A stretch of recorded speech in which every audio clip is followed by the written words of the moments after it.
Está no ar mais um Minha Escola na TV. E hoje nós vamos falar sobre um assunto que interessa a todo mundo: educação financeira.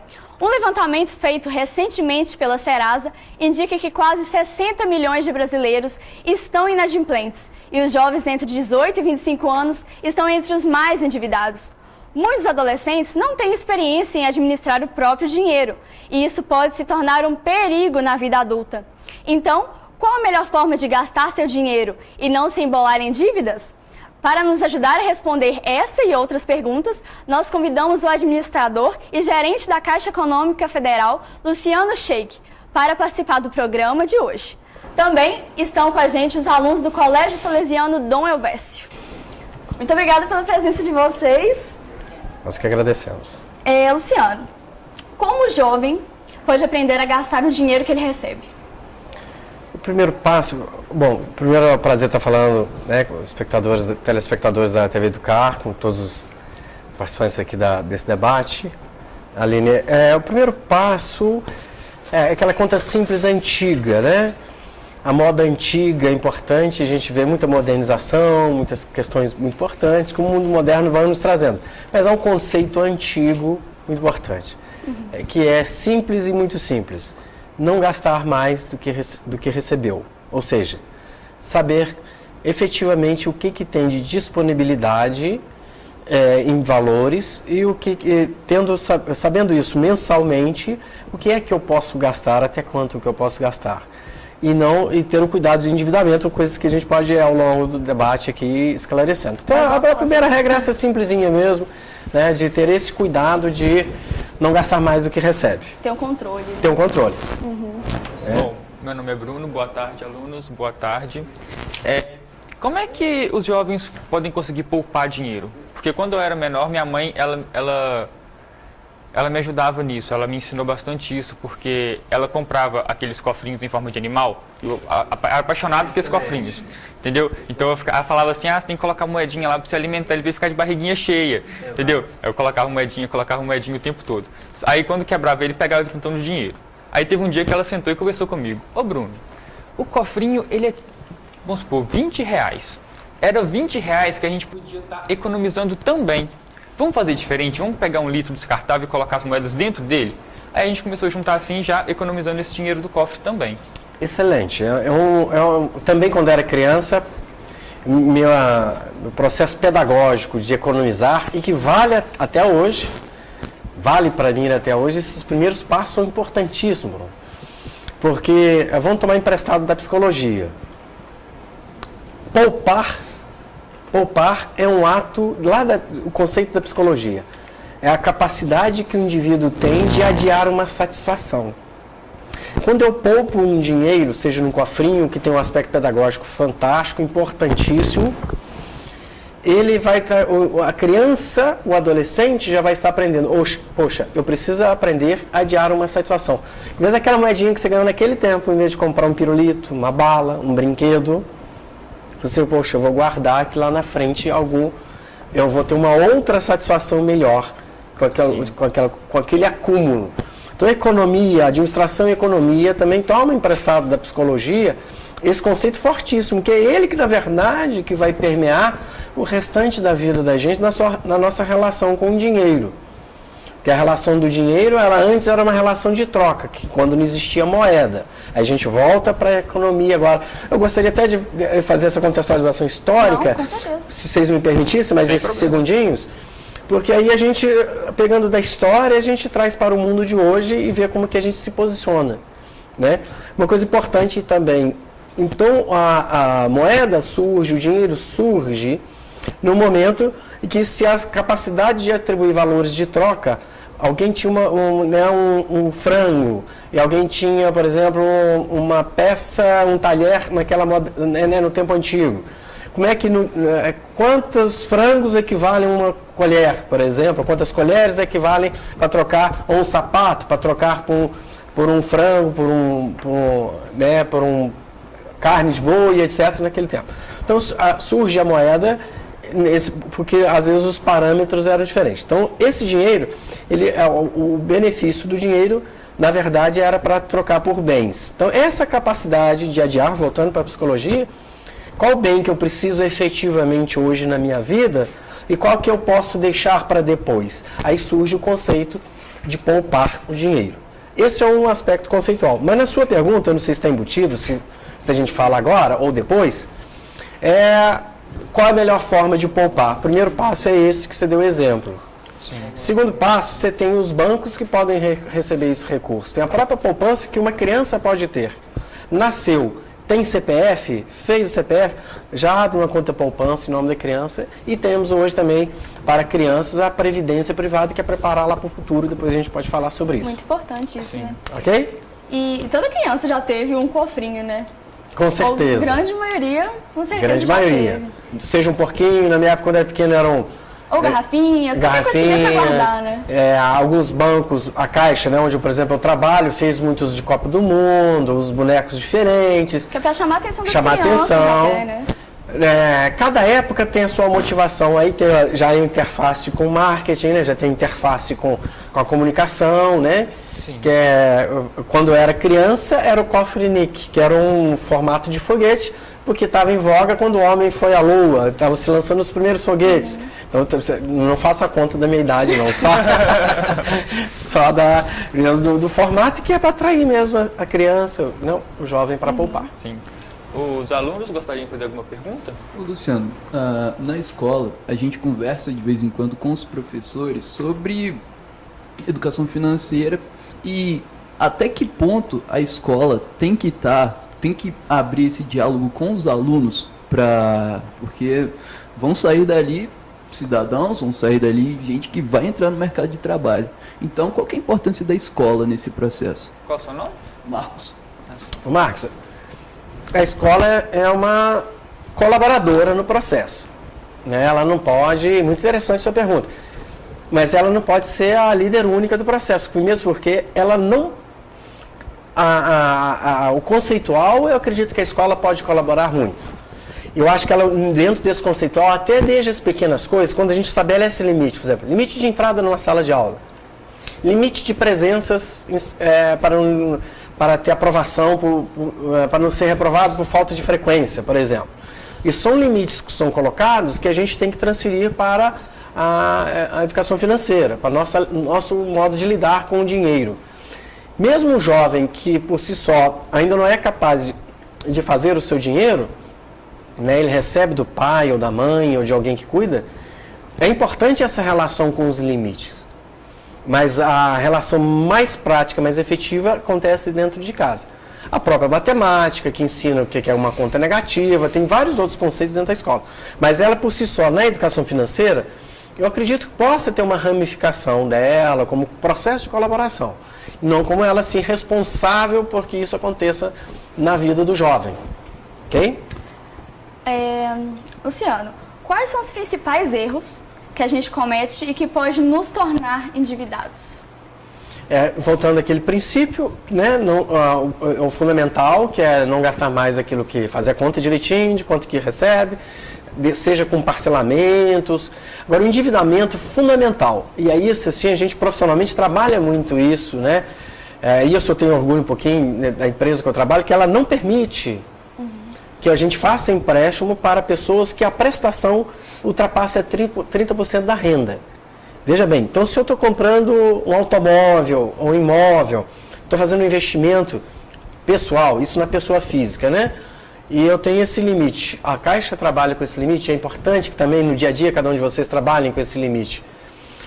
Não ultrapassar 30%. Se eu ganho R$1.000 por mês, que eu não faça dívidas mensais que eu pague acima de 300 reais. Porque lá na frente, em algum momento, por um infortúnio, acontece algum problema momentâneo de saúde, algum outro infortúnio na vida da gente, aí acaba piorando a situação.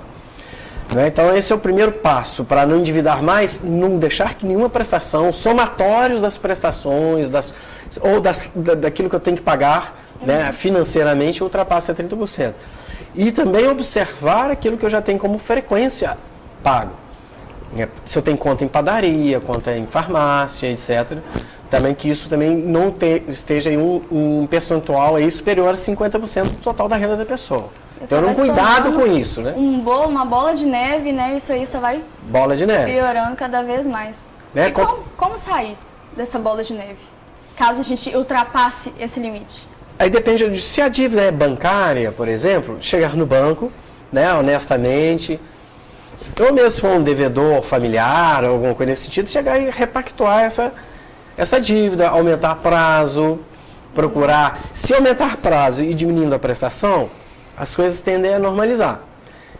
As duas maneiras para a gente reduzir a prestação, que é o ideal num processo de dívida, de endividamento, depois que vira uma bola de neve, é que eu reduza a prestação, porque aí vai sobrar mais para o meu dia a dia, para essas questões essenciais.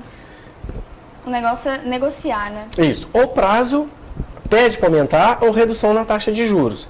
Hoje, as instituições financeiras, elas têm plenas condições, né, de um modo geral. É importante também as pessoas consultarem mais de uma instituição, verificar direitinho qual que é a taxa que está sendo cobrada. E às vezes assim, tem que ter um cuidado assim, muito grande, e eu falo que essa regra eu passo para o cliente porque ele tem total transparência da relação com a gente enquanto profissional, que é pesquise mesmo. Taxa, se às vezes fala que a taxa é 1,9 ou 2,3 e o cliente não sabe, ou a pessoa não sabe conferir se aquela é a taxa mesmo, a maneira é fazer o seguinte: quanto que é a prestação? Né? Cuidado com as ciladas do que é muito fácil. Normalmente o que é muito fácil, a taxa é maior. Tem que tomar cuidado com a cilada também, né? Vamos para o intervalo comercial e já a gente volta com mais Minha Escola na TV. Fica aí!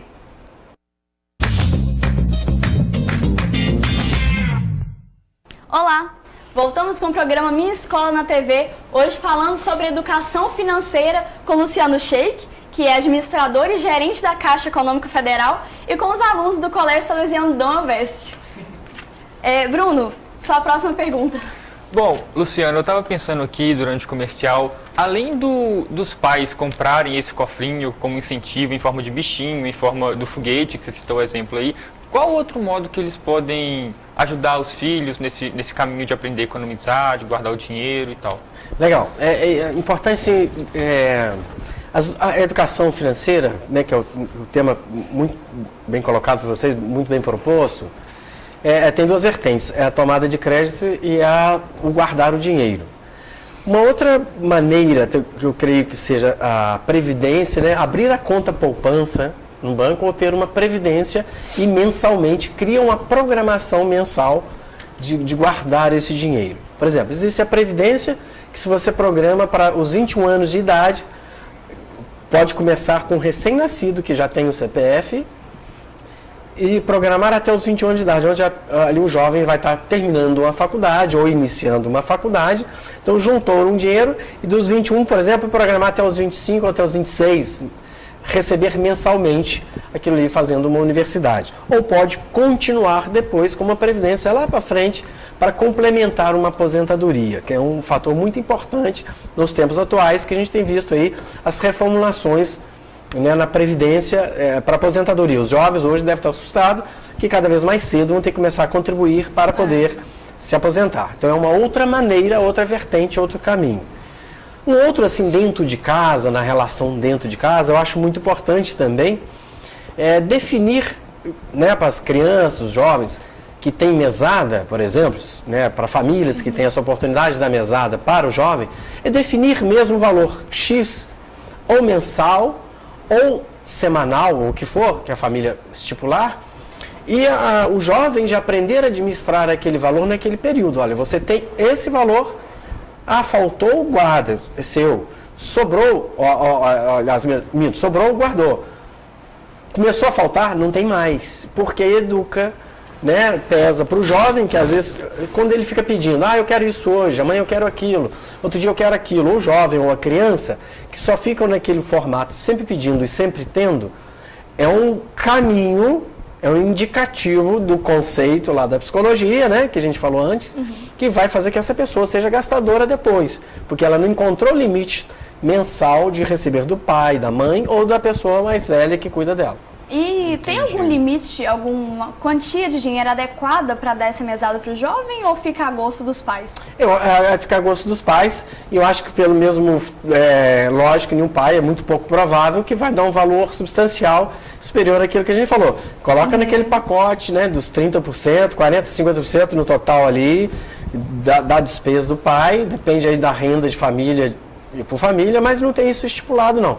Eu acho que tem que ser algo que não seja exorbitante também para não ter o consumo excessivo, né, de questões muito supérfluas. Aí é cada família que vai saber administrar, realmente verificar ali no dia a dia o que é necessário para se ter. Entendi.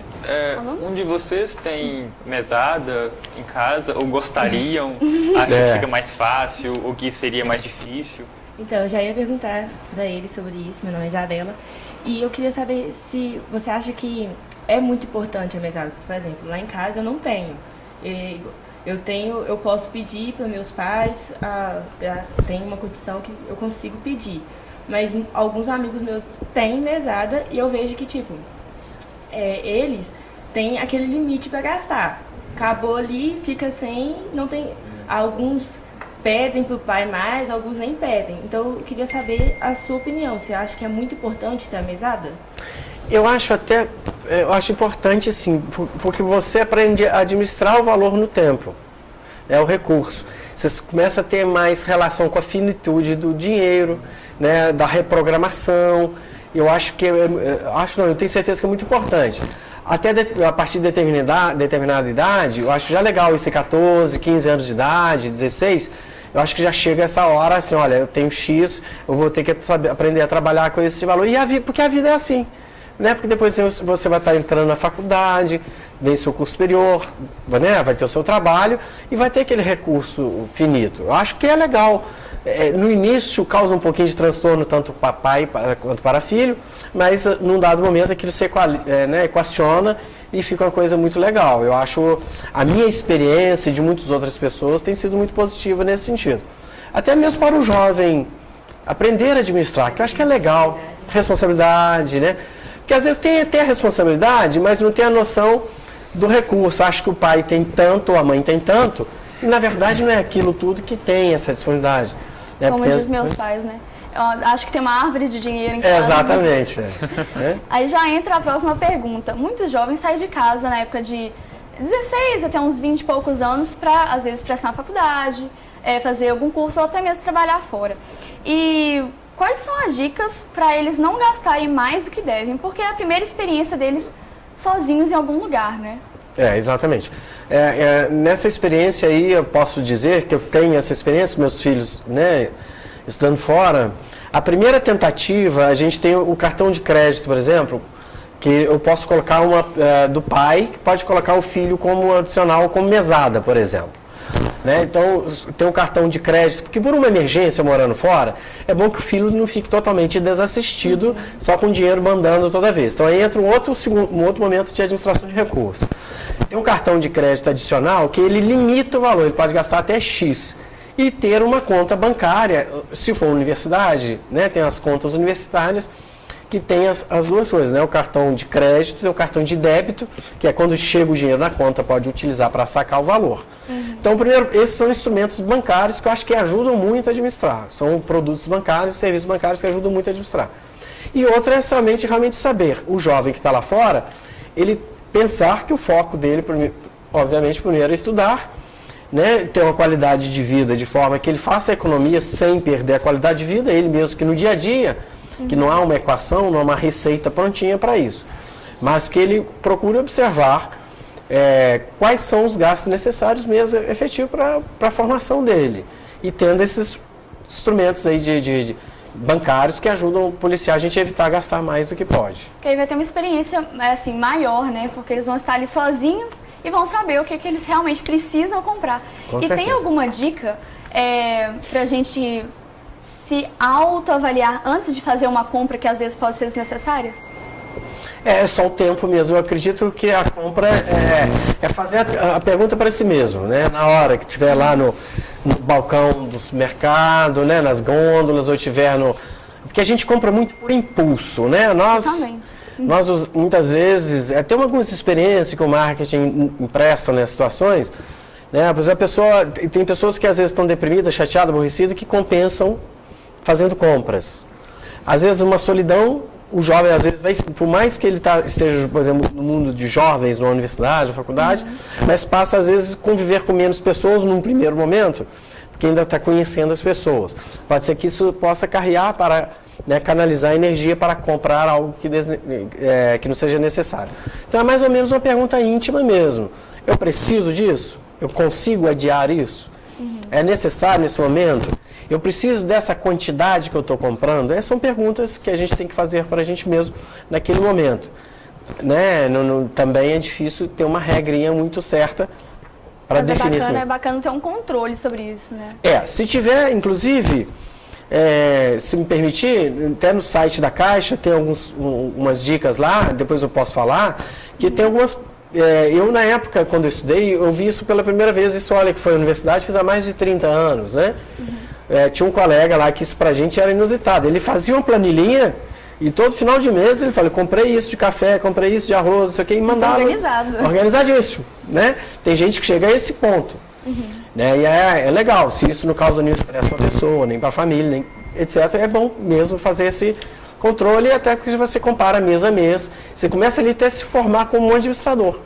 Mesmo que você faça curso de educação física, de jornalismo, medicina, o que for, você também vai estar tendo você ali. Você administra você mesmo o que você gasta. Exatamente. Né? É uma outra maneira. E esse site aí, pode falar pra gente. Sim. Se o pessoal puder acessar Caixa, caixa.gov.br.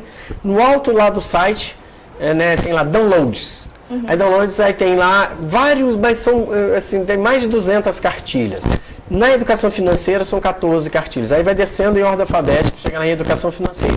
Então, www.caixa.gov.br, downloads, depois vai lá em educação financeira. E lá vão ter dicas pra gente saber administrar o nosso dinheiro, é isso? Tem dicas para administrar dinheiro, dica para casais, como que casais podem organizar. É interessante, logo depois do casamento, às vezes sair da casa dos pais, né? Exatamente, que aí o mundo está ali na sua frente, o dinheiro agora é eu que administro, a minha casa é eu que administro, né? Bem interessante. Inclusive administrar também na própria festa de casamento, né? Porque às vezes eles querem dividir no meio certinho o negocinho, aí um não deixa, um quer gastar mais que o outro, e fica essa confusão. Aí os pais entram para ajudar, pai da noiva, pai do noivo. Né? Com certeza. Tem essas dicas todas lá, inclusive, né, da relação filho.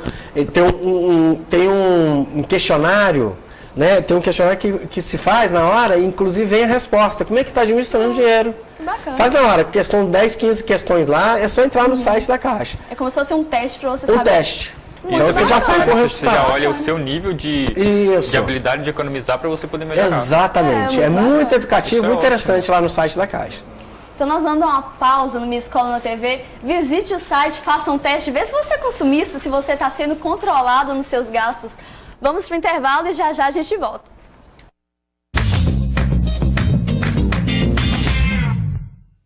Voltamos com o programa Minha Escola na TV, falando hoje sobre educação financeira, tendo uma verdadeira aula sobre educação financeira aqui hoje, com o Luciano Sheik, que é gerente da Caixa Econômica Federal, e com os alunos do Colégio Salesiano Dom Elvésio.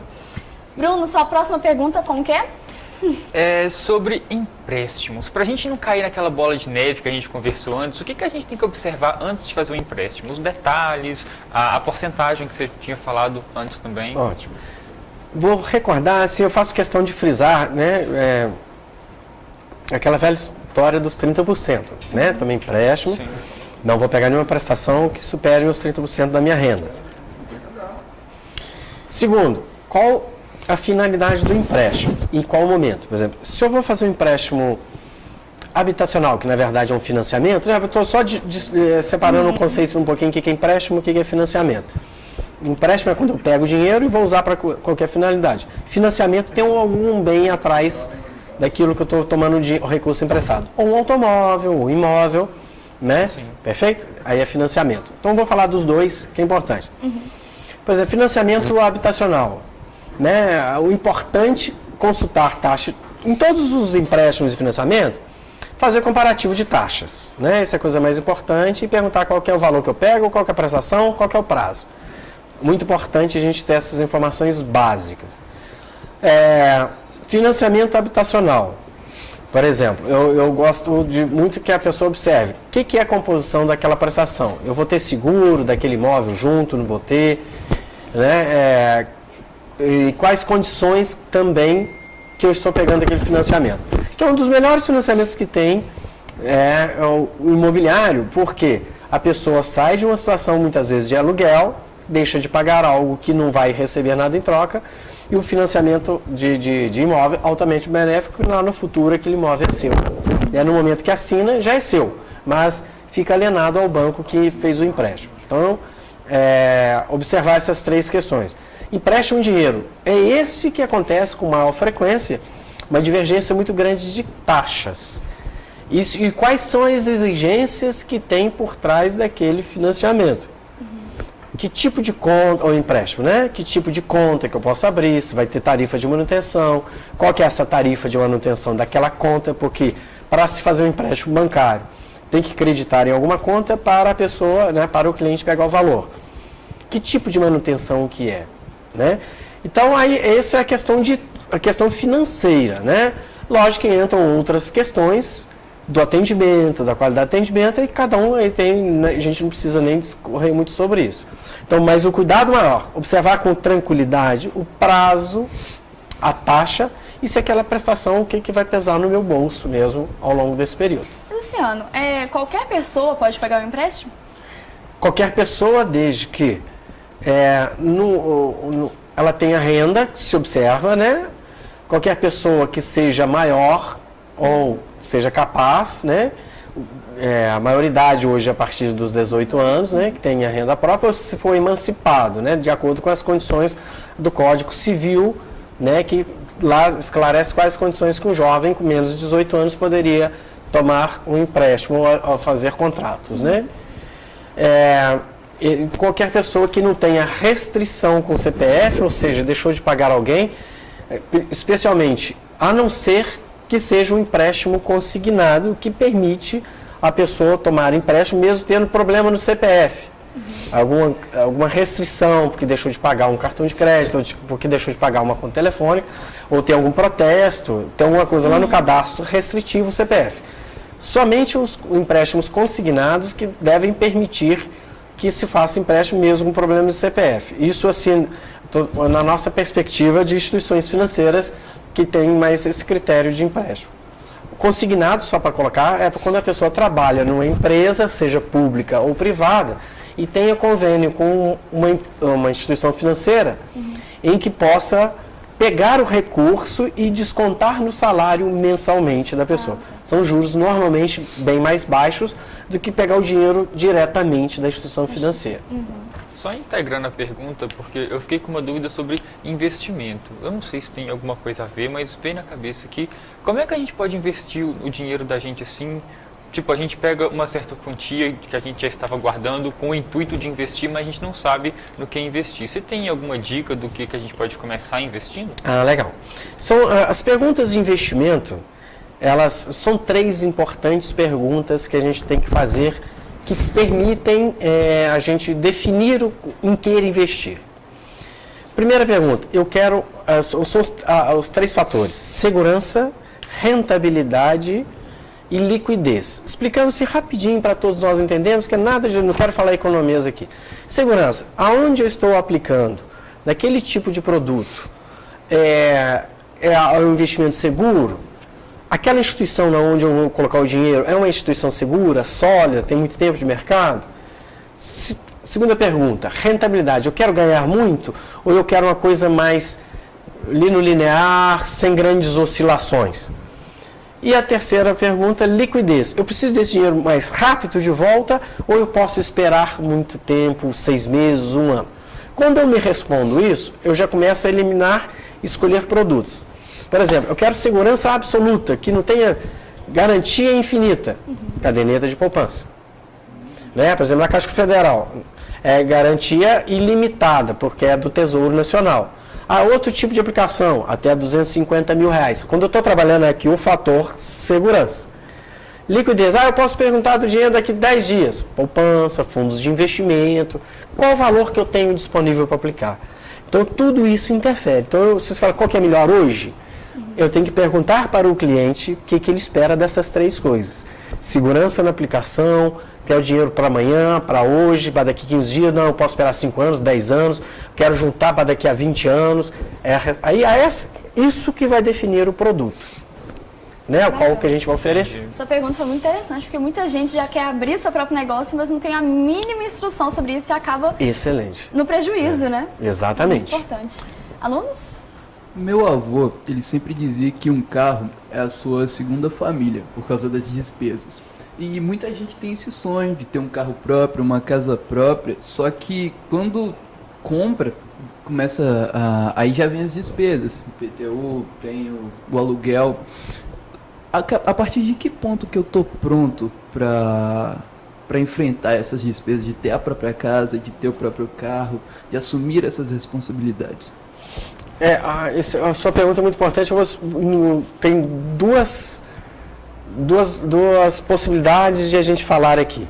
Primeiro, o automóvel é essa relação mesmo, né, de ser segunda família, porque tem os seus custos de manutenção, né? Todos nós sabemos disso. É uma coisa muito importante, até às vezes a pessoa, tanto quanto quem tem dinheiro já que acumulou a ponto de poder comprar, tem que pensar nisso, como aquele também que, mais ainda, aquele que vai financiar, porque ele vai ter a despesa de pagamento das prestações e vai ter a despesa depois da manutenção. Saber o ponto em que está pronto para assumir essas questões é na ponta do lápis. Aí é pegar a planilhinha, nesse site tem essas dicas lá, qual que é a minha renda, o que eu gasto mensal com água, luz, telefone. É a coisa mais simples do mundo, não é nada de outro mundo que a gente está falando aqui não é? E nem que está propondo lá nessas planilhas da Caixa. Mas às vezes que a gente não observa, às vezes a gente vai comprando, aquela questão da psicologia de novo. Compulsão, né, também, compulsão. Né? Exatamente. Então é esse exercício entre a compulsão e a conta na ponta do lápis. Então qual que é o momento? É esse que você tem que ter sempre em mente. Vale a pena eu fazer alguma dívida que ela caiba no meu bolso, no meu fluxo mensal. E uma coisa assim, se eu estou num emprego que também é muito importante isso, que eu estou numa empresa, por exemplo, me formei, estou trabalhando numa empresa que não me dá uma segurança de que eu vou ficar 5 anos, 10 anos, por que é que eu vou fazer uma dívida para 20 anos? Exemplo. Perfeito? Agora, se eu sou um profissional liberal, eu já tenho meu fluxo de clientes, já tenho uma situação que eu dependo apenas de mim, então beleza, eu já faço um planejamento. Né? Agora, eu passei num concurso de uma empresa que é pública, eu não posso ser demitido, a não ser que eu cometa um ato grave. Né? Aí então eu estou ao longo do tempo, a não ser que haja uma privatização daquela empresa pública, que ela venha deixar de existir, que às vezes é uma coisa muito mais remota do que nas primeiras situações que nós falamos. Então eu posso fazer um compromisso de mais longo prazo. Então é isso tudo que vai pesando, a gente vai verificando. Né? Então eu gosto e sugiro que as pessoas, todos nós temos que ousar em alguma coisa na vida, né? Senão a vida ela vai ser monótona para todos nós. Agora, onde é que eu vou usar? Mas vou usar no campo financeiro, minha sugestão é já usar com o pé no chão ao mesmo tempo. Usar com consciência. Com consciência. É importante ter uma segurança financeira nessa hora, né? E qual a importância de ter uma reserva de dinheiro?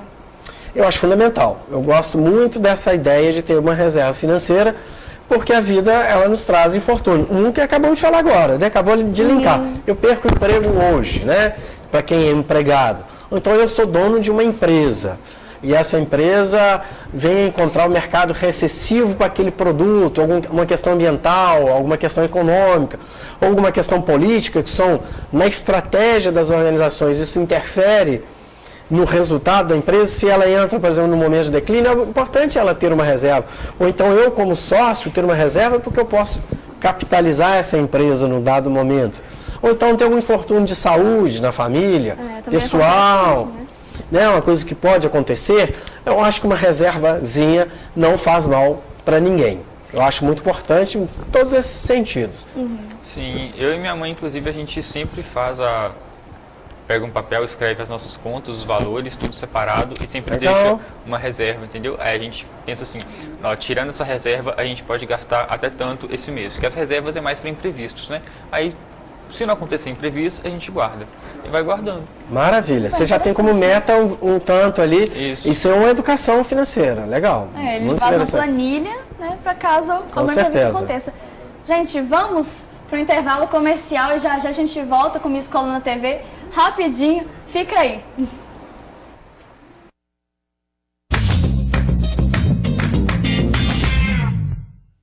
Voltamos com o programa Minha Escola na TV.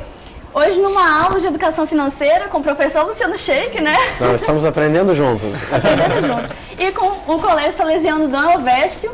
Só 2 alunos hoje, porque férias, né, gente? Os alunos querem viajar, curtir. Obrigada pela presença de vocês. Luciano, quais são as dicas para gastar menos e poupar dinheiro nessa época de fim de ano? Porque entra férias, viagens, gastos com IPTU, IPVA, material escolar, toda essa virada. Voltando pro lado do Natal, ainda tem os presentes, Natal, a ceia, Ano Novo, amigo oculto. Não é fácil não, hein? Você já ficou uma dica sua implícita aí bacana, já que já pensar, olha, janeiro já tem aí, né, IPVA, já vem IPTU, exatamente os impostos aí que não são baratos, que a gente tem que estar cumprindo com esses deveres aí. Mas é a listagem, eu acho que volta àquela questão, né? A gente ainda pensa, tem gente que tem esse comportamento. Eu, particularmente, também padeço desse problema e tento que administrar. Que é afilhado A, afilhado B, afilhado C, né? Sobrinho, mais querido, pai, mãe, né? Aí a gente começa... Então, por que não fazer essa lista e não ter a vergonha de falar aquilo que é possível, né? Porque às vezes a pessoa também compra a mais do que poderia, porque às vezes se sente envergonhada em não dar de presente alguma coisa. Longe disso, acho que a nossa, para quem eu tenho essa perspectiva cristã, não é o período necessariamente para isso. É bom lembrar da pessoa com um presente, é bacana. Até mesmo para a própria economia, isso é um lado positivo que a gente não vive sem a própria economia. Movimenta a economia. Mas voltamos naquela questão mesmo, de controlar o impulso. Então estabelece uma cota de valores para cada um. O que eu vou fazer? Eu posso X nesse Natal, eu posso gastar tanto. E daí eu faço a conta de volta. Para que eu posso desse valor dar para quem? E se sair para a rua sem saber o que vai fazer, aí a tendência é a gente gastar mais. Então, umas coisas que eu me lembro disso, né, isso lá da aula de marketing há mais de 30 anos, quando o professor nos disse determinadas coisas, e hoje, às vezes, algumas revistas especializadas, ou jornais, ou matérias especializadas falam, se você fizer uma compra no supermercado, no horário do almoço, depois do seu almoço... Dá diferença já. Um exemplo, eu almocei, vou lá fazer a compra agora. Eu compro menos do que se eu fosse lá de estômago vazio antes do almoço. Em qualquer tipo de compra? No supermercado. Ah, sim. E isso existe para outros produtos. Alguns horários que a gente é muito mais suscetível a comprar mais. Dizem, né? Diziam, não sei se essa pesquisa está atualizada, por exemplo, quando a gente ali dá por volta de 6, na hora do pôr do sol, quando alguém tenta nos vender algo, nós estamos muito mais suscetível a aceitar aquele produto ofertado, que às vezes num momento do sol mais escaldante, ao meio-dia, de tarde, etc. Então, os fatores ambientais que interferem no nosso processo de compra, né? Lá dentro da teoria do comportamento do consumidor, a gente vê N exemplos nesse sentido de que nos levam a essa motivação da compra. Então, a gente se entender, a gente se conhecer, né? E o principal, controlar esse impulso. Faz a conta matemática. Eu quero gastar R$1.000 nesse Natal. Pronto. Quero gastar R$500 nesse Natal. Pronto. Não, eu quero gastar R$100 nesse Natal. Faço a conta de volta. 100, eu quero dar presente para 5 pessoas, vou dar 5 presentes de R$20. Não, esse merece mais um pouquinho, mas fecha aquele. Isso é importante estabelecer aquela prioridade, né? O que realmente é necessário e depois... Perfeito. Sim. Bacana. É isso. Os meninos concordam, discordam? Vocês que vão ganhar presente, né? Pois é, eu queria falar sobre isso. Vai chegando no final do ano, tem o Natal, tem o amigo oculto, tem a festa de fim de ano, que é aquele gasto dobrado com panetone. Aí a gente tem o 13º. Tem o pessoal que gasta o 13º todo nisso aí, tem o pessoal que guarda. Até onde guardar o 13º ou só usar o salário para o fim do ano? Eu sempre sou favorável a guardar um pouquinho. Esse é o meu conceito de vida, tá, gente? Cada um tem o seu conceito, né? Cada um tem uma perspectiva. Eu só acho, aí o limite que cada um tem que encontrar, que é a qualidade de vida. Eu também não posso passar, aí tem gente que vai para um outro extremo, né? Que eu considero extremo. Então eu vou guardar tudo e não vou divertir, não vou fazer nada na vida. Também não é por aí, que aí também a pessoa também se fecha, a pessoa não vive a vida no bom sentido da palavra, né, da expressão de viver a vida. Então, agora não dá também para a pessoa, eu acredito que a pessoa também fica muito sofrida se ficar a vida inteira, todo 13º, gastando além daquilo que deveria gastar e não juntar nada. A não ser que a condição de vida da pessoa não permita isso. Aí é diferente, porque tem pessoas que sabem lidar melhor que isso que a gente, né? Eu comparo muito assim, às vezes até no momento da crise mundial agora, né, que existe lá na Europa, está num momento difícil, e isso pode acontecer no mundo todo. Por exemplo, o europeu, quando ele recebe menos daquilo que deveria receber, ele fica muito mais sofrido que nós brasileiros. Nós temos mais essa capacidade de viver com a restrição orçamentária, com pouco dinheiro, com menos dinheiro. De um modo geral, nós temos melhor essa capacidade, ou seja, de não ficar guardando e gastar e viver a vida sempre, não é? Mas eu acho que é factível pela história de vida de cada um, se a gente puder, aí cada um equacionar, desde que não seja sofrimento. Nem guardar demais, nem gastar demais. Importante ter equilíbrio, né, nessa hora. Caminho do meio. E como fazer pra gente ter gasto? Assim, pra finalizar, como fazer pra gente saber quando a gente tem que gastar e quando a gente não pode gastar? Por exemplo, eu quero comprar uma coisa, realmente eu preciso daquilo? É a questão do consumismo. Pra finalizar, já dando um recado pro pessoal. Quais são a dica, assim, certeira pra gente gastar só aquilo que a gente precisa? A gente tem... a primeira coisa, assim, a necessidade de produto.